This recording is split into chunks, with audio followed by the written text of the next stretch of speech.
तो देखिए बच्चों, जो टॉपिक है हमारा वो क्या है? आज का टॉपिक है लेजर, रूबी लेजर।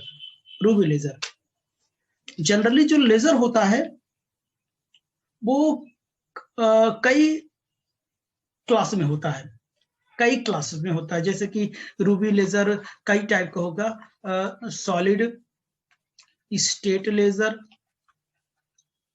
दूसरा नंबर गैस लेजर, तीसरा नंबर सेमीकंडक्टर लेजर,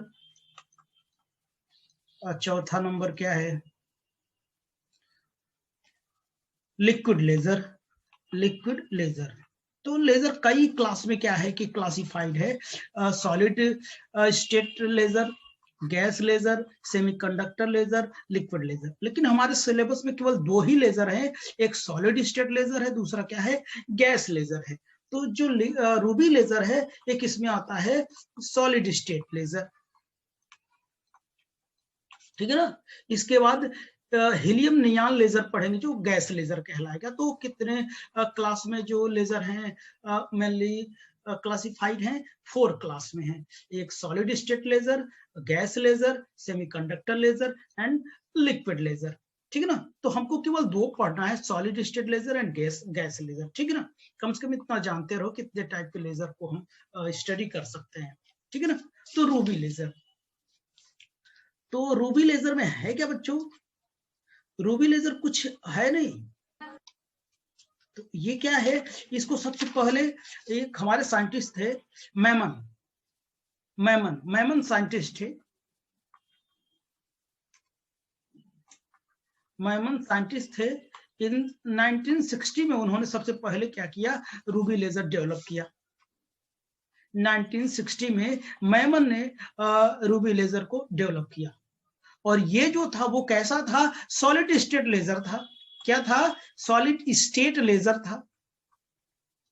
दो बात देखिए, जितनी बातें बताऊंगा वो सब ऑब्जेक्टिव में आ सकता है। जैसे मैमन ने बताया 1960 में ये कैसा लेजर था? सॉलिड स्टेट लेजर था, ठीक है ना। और ये तीसरी बात क्या है? ये 3 लेवल स्कीम पे क्या करता है? वर्क करता है। किस पे? 3 लेवल स्कीम पर काम करता है। 3 लेवल स्कीम ऑब्जेक्टिव में ये तीनों पूछ सकता है। ये चीज solid state 3 level scheme. 3 level scheme क्या है? 3 एनर्जी लेवल्स होंगे। जैसे एक हमारा क्या हो गया? ये E1 हो गया, ये क्या होगा हमारा? E2 हो गया, और ये हमारा क्या हो गया? E3 हो गया। 3 ही लेवल होंगे, 3 स्टेज में काम करेगा। तो इसे मेटा स्टेबल स्टेट कहेंगे। और इसको क्या बोल देंगे? इसे ग्राउंड स्टेट बोलेंगे, इसको एक्साइटेड स्टेट बोलेंगे, ठीक है ना। तो जब यहां से एनर्जी इसको मिलेगी, ये क्या करेगा? एब्जॉर्प्शन एमिशन होगा, एक्साइटेड स्टेट में जाएगा। इसका टाइम बहुत कम होता है, इसलिए यहाँ रुक नहीं पाएगा। कुछ तो वापस चले आएंगे और कुछ क्या कर जाएंगे? मेटास्टेबल स्टेट में आ जाएंगे। क्योंकि मेटास्टेबल स्टेट की जो लाइफ टाइम है वो क्या होता है? ज्यादा होता है। अगर मैं कहूँ 10⁻⁸, देखो 10⁻⁸ है, और इसमें 10⁵ को ऐड कर दिया जाए, मल्टीप्लाई कर दिया जाए, कितना आएगा? 10⁻³ आएगा। कितने टाइम्स क्या है? ज्यादा है। 10⁵ टाइम्स क्या है? इसका लाइफ क्या है? ज्यादा है वो मेटास्टेबल स्टेट की। तो यहाँ से एटम क्या करेंगे? यहाँ एक्युमुलेट होना शुरू कर देंगे, इकट्ठा होना शुरू कर देंगे। जब यहाँ इकट्ठा होंगे तो यहाँ से स्पॉन्टेनियस इमिशन होगा। स्पॉन्टेनियस इमिशन होगा तो क्या होगा? यहाँ से जो लेजर है यानी सेम फेज में फोटोन क्या होंगे? इमिट होंगे। 1 से 2 इमिट होगा, 2 से 4 इमिट होगा, 4 से 8 इमिट होगा। ऐसे क्या करते हैं? मल्टीपल बीम बनते जाएंगे जो कि कोहेरेंट होंगे, सेम फ्रीक्वेंसी सेम फेज में, और ये लेजर एक्शन का काम करेंगे। इसीलिए क्या करते हैं? 3 लेवल स्क्रीन में यह क्या किया जाता है? यूज करवाया जाता है। ओके, तो इतनी बात हो गई। तो इसके मेनली 3 पार्ट हैं। तो आइए हम इसमें जो राइट डाउन किया हम वहां पढ़ते भी हैं और वहां पे मैं एक्सप्लेन करता हूं, ठीक है ना। तो देखिएगा, अभी मैंने यही लिखा, ruby laser is the first working laser developed Maiman in 1916। Maiman ने 1916 में तैयार किया। इट इज सॉलिड लेजर, ये क्या है, सॉलिड लेजर है बच्चों, and makes use of the 3 level scheme of the population inversion. Population inversion के लिए 3 लेवल स्कीम उन्होंने तैयार किया, वो मैंने बताया। इसके 3 पार्ट है। It consist of 3 main part. पहला द वर्किंग सब्सटेंस, दूसरा द रेजोनेंट कैविटी, तीसरा the optical pumping system. Optical pumping system, ये रूबी लेजर हमने बना दिया, ये रूबी लेजर हमने यहाँ पे कंस्ट्रक्शन में तैयार किया। तो ये बच्चों, ये देखना आप लोग, हमारे पास ये जो है, ये जो लाइन है, ये देख रहे हैं ना, ये रूबी रॉड बोलते हैं इसको। ये क्या बोलते हैं इसको, रूबी रॉड बोलते हैं। ये रूबी रॉड होता है। ये रूबी रॉड जानते किसका बना होता है, देख रहा है ना, ये पेन चल रही है ना, ये रूबी रॉड होता है। ये जो रूबी रॉड होती किसका बना होता है, ये क्रोमियम ऑक्साइड का, वो एल्यूमिनियम ऑक्साइड का बना होता है। किसका बना होता है, एल्यूमिनियम ऑक्साइड का बना होता है, यानी Al2O3 का बना होता है, ठीक है ना। और अब ये तो बना होता है, और इसमें सबसे बड़ी बात क्या होती पता है, Al2O3 में हम 0.05% ऑफ क्रोमियम ऑक्साइड, यानी Cr2O3 को हम क्या करते हैं, इसकी डोपिंग कर देते हैं। डोपिंग मतलब इम्प्योरिटी मिक्स कर देते हैं इसमें। ये जो रूबी रॉड होता है, ये किसका बना होता है, एल्यूमिनियम ऑक्साइड का बना होता है। इसमें 0.05% का क्रोमियम ऑक्साइड का इम्प्योरिटी मिक्स करते हैं। जब इम्प्योरिटी मिक्स करते, ये जो क्रोमियम आयन होता है, देखिए जो क्रोमियम आयन होता है, ये एल्यूमिनियम एटम को क्या कर देता है, रिप्लेस कर देता है। ये जो क्रोमियम आयन होता है, एल्यूमिनियम वो एटम्स को क्या कर देता है, रिप्लेस कर देता है, रिप्लेस कर देता है। तो इसमें पूरी वर्किंग किसके कारण हो जाता है, क्रोमियम आयन के कारण हो जाता है। क्रोमियम आयन के कारण क्या हो जाता है, इसमें वर्किंग हो जाती है, ठीक है ना। और ये क्रोमियम आयन क्या करता है, इस लेजर से कैसी कलर देती है, पिंक कलर देती है। क्या देती है बच्चों, पिंक कलर देती है। यही क्रोमियम आयन इसको क्या कर देती है, पिंक कलर देती है, ठीक। अच्छा, इतनी बात हो गई। अब ये होता क्या है, ये जो रॉड होती है, रॉड की जो लेंथ होती है लगभग कितना होता है, 10 सेंटीमीटर लेंथ होती है। इसकी जो डायमीटर होती है 0.8 सेंटीमीटर की होती है। कभी कभी एक सेंटीमीटर भी ले सकते हैं। 0.8 सेंटीमीटर इसकी डायमीटर होती है। लेंथ कितनी होती है, 10 सेंटीमीटर की होती है, ठीक है ना, 10 सेंटीमीटर की होती है। और देखना, इसे भी सब कुछ बता देता, वर्किंग, रेजोनेंस कैविटी सब बता दे रहा हूं, वो लिखा हूं आगे मैं। तो इसका देखिए, जो इस रॉड के 2 इंड है, एक ए है, दूसरा क्या है, बी है। जो इंड बी है वो क्या करते हैं, ये कंप्लीटली सिल्वर्ड होता है। ये देखो कंप्लीटली सिल्वर्ड ये लिखा हुआ है, और सारी बातें मैं इसे रफ कर दूं तो दिखेगा।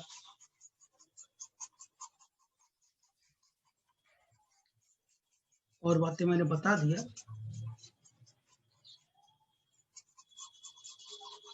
ठीक। तो देखना ये क्या है बच्चों, ये तो ये क्या है, ये जो इंड है ये क्या है, कंप्लीटली सिल्वर्ड मिरर है। सिल्वर्ड मिरर है। जब सिल्वर्ड मिरर होगा तो ये कंप्लीटली रिफ्लेक्टेड इंड होगा। ये क्या होगा, रिफ्लेक्टेड होगा। कंप्लीटली क्या होगा, रिफ्लेक्टेड होगा। रिफ्लेक्टेड हो गया, यानी पूरी तरीके से रिफ्लेक्ट करेगा। ये ए हो गया। जो बिंड हो, बी हो गया ना, ये जो बी हो गया, चाहे यहां करो चाहे यहां पर क्या, ये पार्शियली सिल्वर्ड मिरर है।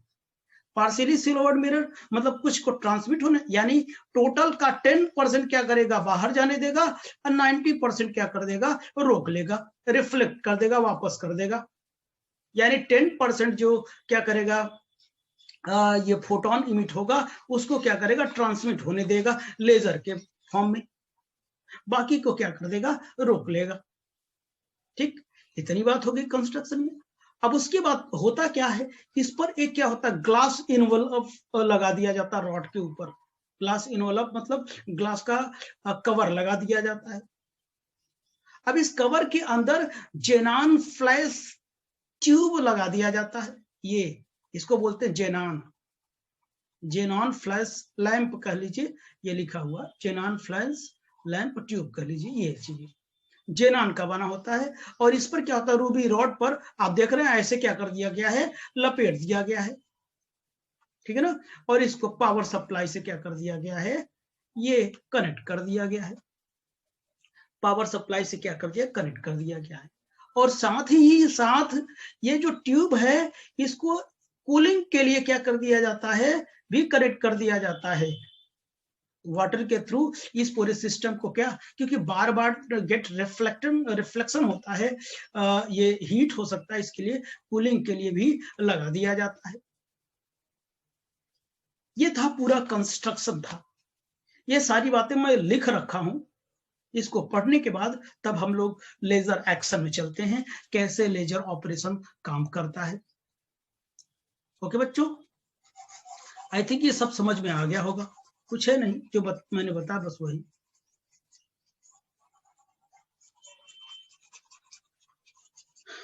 ठीक, तो चलिए आगे देखते हैं हम लोग। तो बढ़े आगे, तो आप देखिए हमने यही सारा चीज लिख दिया। वर्किंग सब्सटेंस क्या होता है, the working substance is a Ruby crystal. क्या होता है, रूबी क्रिस्टल होता है। Ruby is the crystal of aluminium oxide. Aluminium oxide का होता है doped with 0.05% chromium oxide.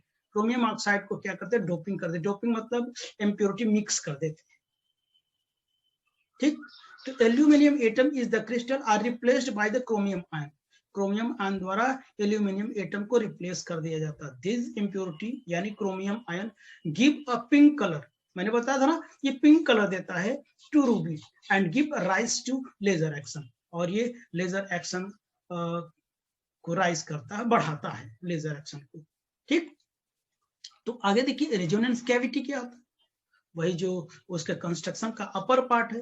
Ruby crystal is grown in a special furnaces. Furnaces मतलब क्या होता है, भट्ठी होता है, एक स्पेशल प्रकार की भट्ठी होती है ये। And then shaped into rod nearly 10 centimetre length and 0.8 centimetre in diameter. ये किस शेप का होता है, 10 सेंटीमीटर इसकी लंबाई होती है, 0.8 सेंटीमीटर क्या होता है, इसका डायमीटर होता है। और मैंने बताया flash in faces A and B of rod are made parallel plane and polished. जो रूबी रॉड होता है इसके जो दोनों एंड होते हैं क्या होते हैं, एक दूसरे के पैरेलल होते हैं, प्लेन होते हैं और पॉलिश्ड होते हैं। पॉलिश्ड किस टाइप का होता है, ए था, ये बी था। एक क्या होता है, कंप्लीटली सिल्वर्ड होता है, देखो completely silvered to becomes fully reflected.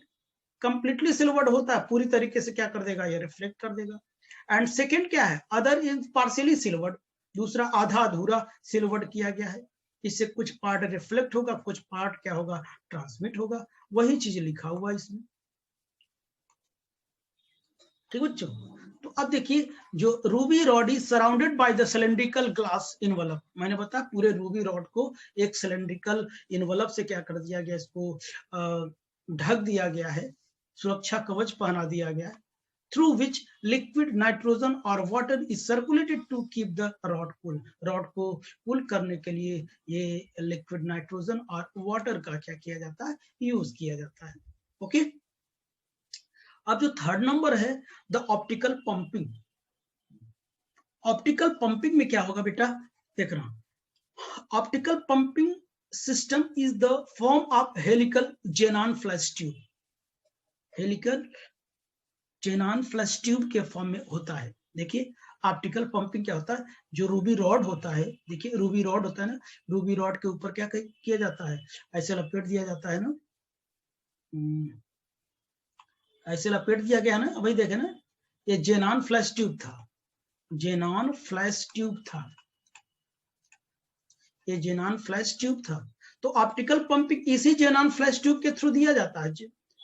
तो जब ये हीट होता है तो यहां से जो फोटोन होता है वो क्या होता है, रूबी रॉड पर गिरता है और क्रोमियम आयन को क्या करता है, क्रोमियम आयन इस क्या करते हैं कि इंसिडेंट फोटोन को एब्जॉर्ब करता है और वो क्या कर जाता है, एक्साइटेड हो जाता है। इसी फ्लैश ट्यूब से क्या करते हैं, उसको क्या करता है, इंसिडेंट फोटोन मिलता है। तो देखिए optical pumping system in the form of helical xenon flash tube. Helical मतलब ऐसे होता है, हेलिकल जेनॉन ट्यूब के फॉर्म में होता है। Optical pumping is done by this flash tube, इसी फ्लैश ट्यूब द्वारा होता है। It is bound round the glass envelope, कह रहा है ये पूरे ग्लास इनवलप पर क्या किया जाता है, राउंड कर दिया जाता है। The Ruby rod, the flash tube is provided with the suitable power, और ये फ्लैश ट्यूब क्या करता है, सुटेबल पावर इसको क्या किया जाता है, दिया जाता है। पावर बना दिया था ना यहाँ पर, अभी देखे होंगे, सुटेबल पावर दिया जाता है। जब ये फ्लैश ट्यूब क्या होता है, गर्म होता है, तो अभी थोड़ा फिगर से दिखाता हूं आपको, फिगर में आता हूं। तो बच्चों देखना, ये फ्लैश ट्यूब है, अभी मैंने बताया ये क्या है, फ्लैश ट्यूब, यानी ऑप्टिकल पंपिंग का काम इसी के थ्रू किया जाता है। जब ये सुटेबल पावर इसको गिवन किया जाता है, देखना जब इसको कोई सुटेबल पावर दिया जाता है, ये फ्लैश ट्यूब क्या होता है, हीट होता है। जब ये हीट होता है तो क्या करता है, यहाँ ये क्या करते फोटोन इमिट करता है। फोटोन ये रूबी लेजर पर पड़ता है। जब रूबी लेजर पड़ता है तो क्रोमियम आयन होता है। वो क्रोमियम आयन क्या होता है, एक्साइटेड होता है। जब वो एक्साइटेड होता है तो ग्राउंड स्टेट से क्या होता है, क्या करता है, एक्साइटेड स्टेट में चला जाता है, ठीक है ना, एक्साइटेड स्टेट में चला जाता है। और इस रूबी लेजर में जब ये जाता है तो इस इंड की ओर जाता है, लेकिन इधर तो जा नहीं पाएगा, ये रिफ्लेक्ट होकर इधर भी रिफ्लेक्ट होगा, कुछ पार्ट इधर आएगा, और 10% जो इमिट होगा वो क्या होगा, लेजर बीम होगा, ठीक है ना। तो अब देखिए, अब इसमें हम लेजर एक्शन की बात करते हैं। तो आइए बच्चों, अब हम लेजर ऑपरेशन देखते हैं। तो लेजर ऑपरेशन में होता क्या है वो देखें आप लोग। तो ये हमारे पास 3 एनर्जी लेवल्स हैं। कितने एनर्जी लेवल्स हैं, 3 एनर्जी लेवल्स हैं, ठीक है ना। ये 3 एनर्जी लेवल्स हैं, यानी 1, 2 एंड 3 एनर्जी लेवल्स हैं, ठीक।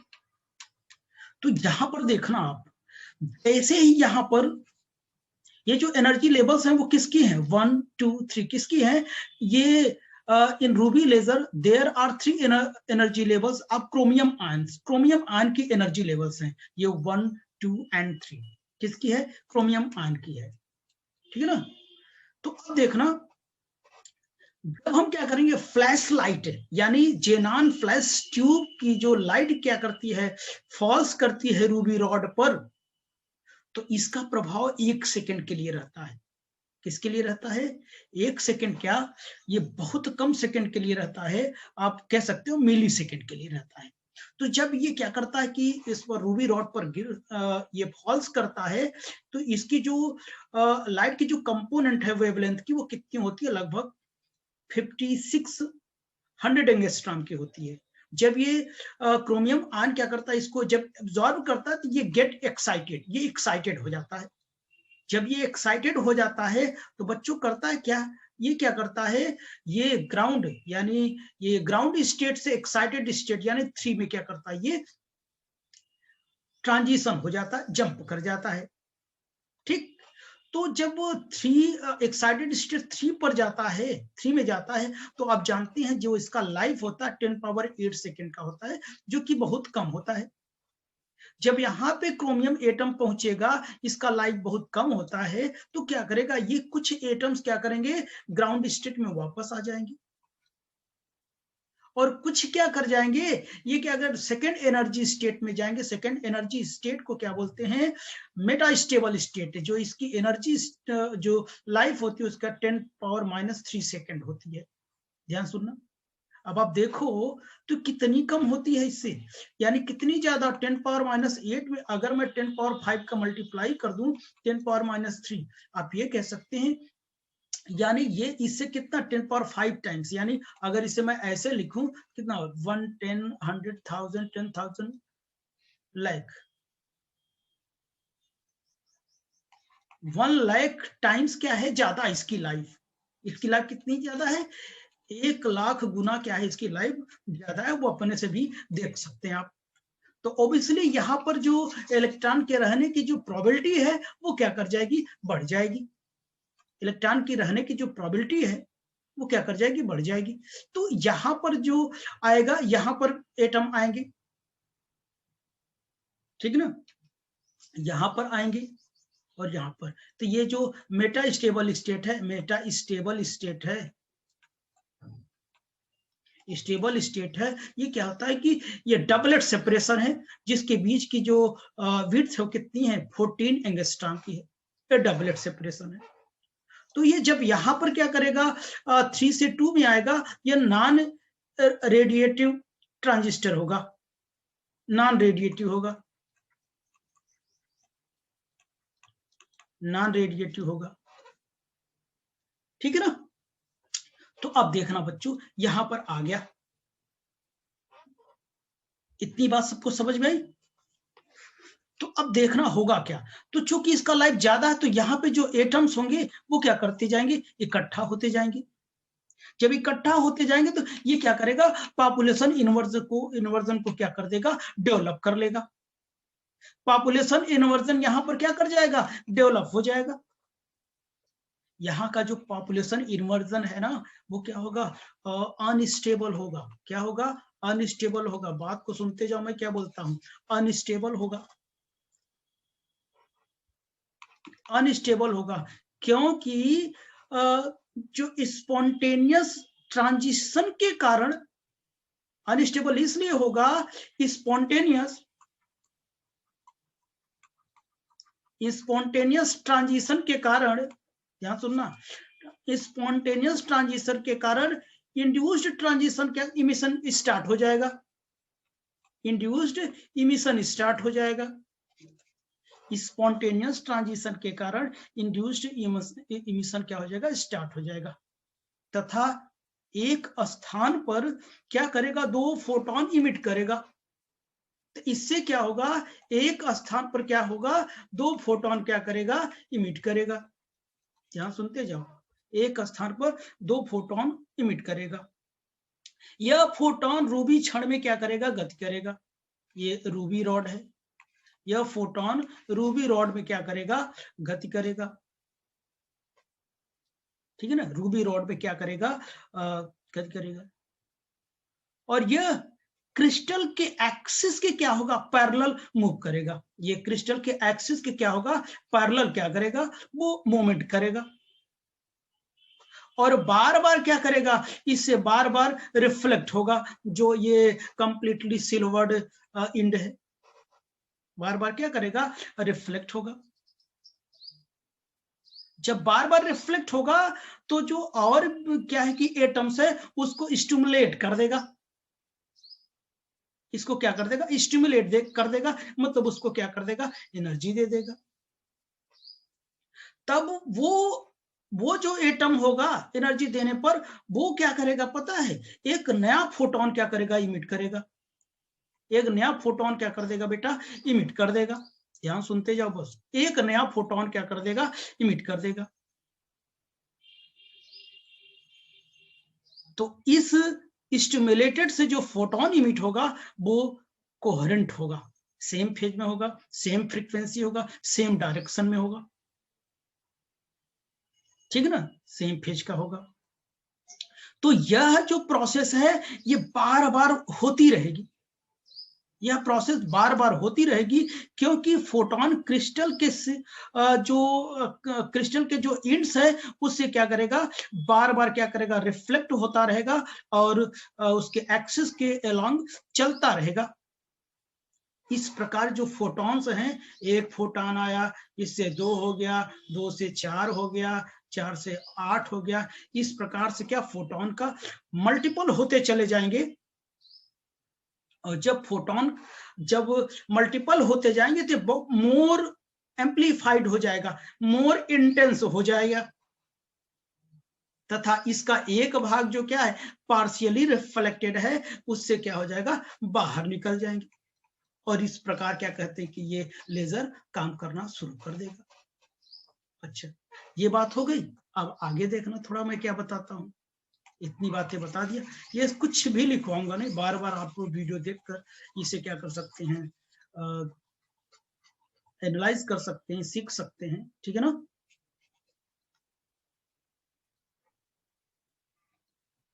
ठीक बच्चों, अब आगे देखना क्या करता हूं, यहां तक मैंने बता दिया।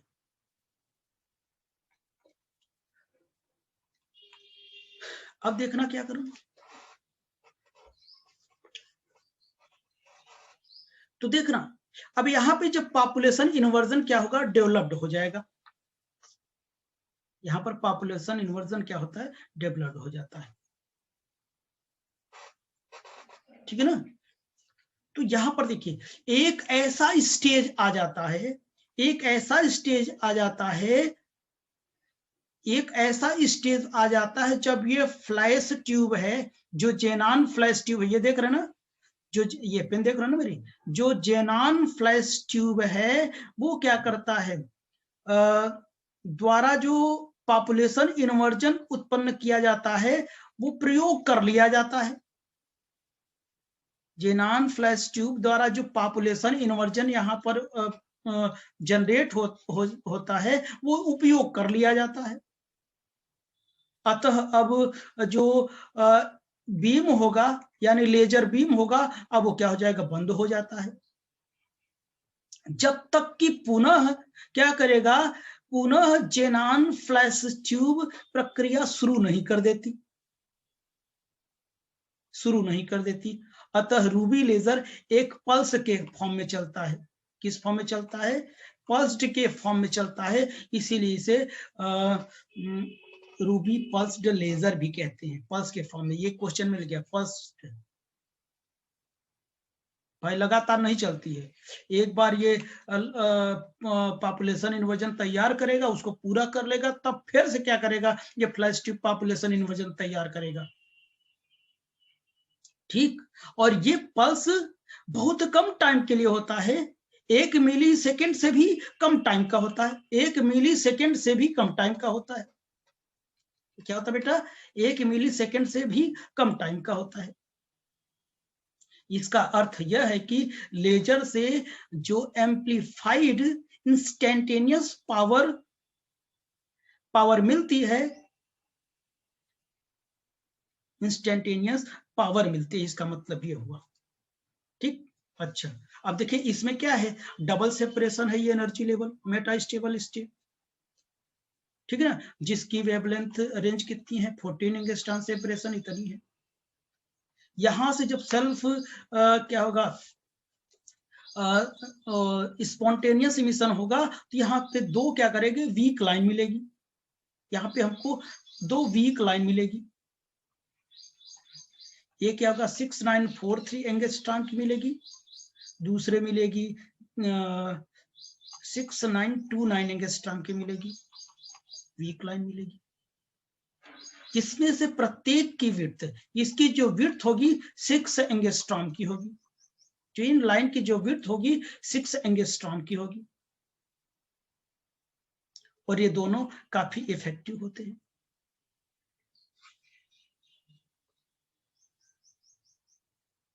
एक दूसरे पर क्या करते हैं, काफी प्रभाव डालते हैं, ठीक ना। और जब ये काफी एक दूसरे को प्रभाव डालेंगे तो देखना बच्चों इसमें होगा क्या, तो but under the lasting condition,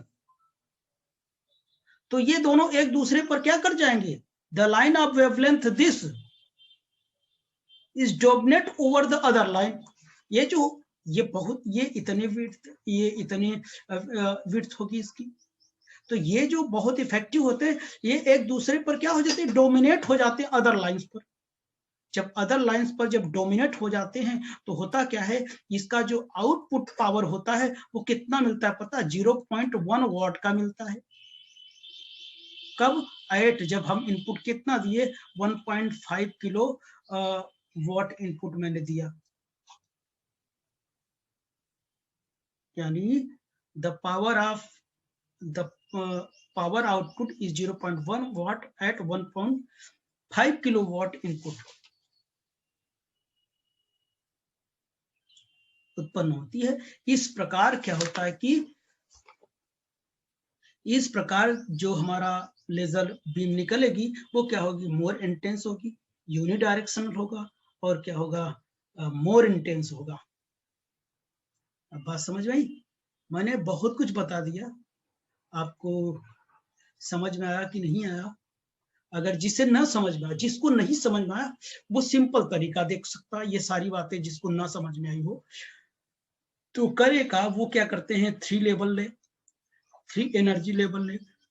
chromium ion की E1 हो गया, ये क्या हो गया, E2 हो गया, और ये क्या हो गया, E3 हो गया, E3 हो गया, ठीक है ना। यहां से जब क्या करेगा, क्रोमियम आयन क्या करेगा, इस वेवलेंथ की एनर्जी को क्या करेगा, एब्जॉर्ब करे तो एक्साइटेड हो जाएगा, तो इसकी टाइम बहुत कम होती है, तो ये यहाँ रुक नहीं पाएगा, कुछ वापस आ जाएगा, कुछ यहाँ पर जाएगा। जो यहाँ पर जाएगा वो क्या होगा, नॉन रेडिएटिंग होगा, और यहाँ का टाइम बहुत ज्यादा है, इसलिए यहाँ पे पॉपुलेशन इन्वर्जन बनेगा। यहाँ पे क्या हो जाएगा, स्टिमुलेटेड इमिशन से क्या करेगी, बीम निकलेगी। जब बीम निकलेगी तो ये क्या हो जाएगा, मोर इंटेंस एम्पलीफाई होगा, इसी को लेजर बीम कहते हैं। ओके, जिसको ना समझ में आए सिंपली ये देख सकता है, वो थोड़ा स्टैंडर्ड था, इतनी ढेर सारी बातें मैंने बता दिया उसमें। ओके बच्चों, तो आइए इसके हम क्या कहते हैं, कुछ यूजेस देखते हैं। Uses of ruby laser, uses of ruby laser, uses of ruby laser, ठीक। तो यूजेस देखिए, pulses ruby laser is used successfully in many ways such as, यानी पल्सेस रूबी लेजर सक्सेसफुली क्या किया गया, यूज किया गया। तो पहला क्या, precision welding and drilling in metals, यानी धातुओं में छिद्र करने तथा वेल्डिंग करने, यानी मेटल में छिद्र करने और वेल्डिंग करने में यूज किया जाता है। दूसरा, ड्रिलिंग ऑफ इंडस्ट्रियल डायमंड, यानी हीरे जैसे कठोर पदार्थ में छिद्र करने में, छेद करने में यूज किया जाता है। Third number, repairing of detached retina as in ophthalmology, ophthalmology, यानी आंखों की शल्य चिकित्सा में भी आप यूज कर सकते हैं। Fourth number, holography and photography of the moving object, यानी 3D फोटोग्राफी तथा मूविंग ऑब्जेक्ट की फोटोग्राफी में क्या किया जाता है, यूज किया जाता है। तो आई होप कि ये आपको समझ में आया होगा। थोड़ा लेजर जो ऑपरेशन है वो बार बार आप देखिएगा तो आपको समझ में आ जाएगा मैंने क्या क्या बातें बताई है ना। बहुत ढेर सारी बातें उसमें लिखना इतना पॉसिबल नहीं था, इसलिए हमने सिर्फ बताया। ओके बच्चों, तो तब तक के लिए बाय, थैंक यू।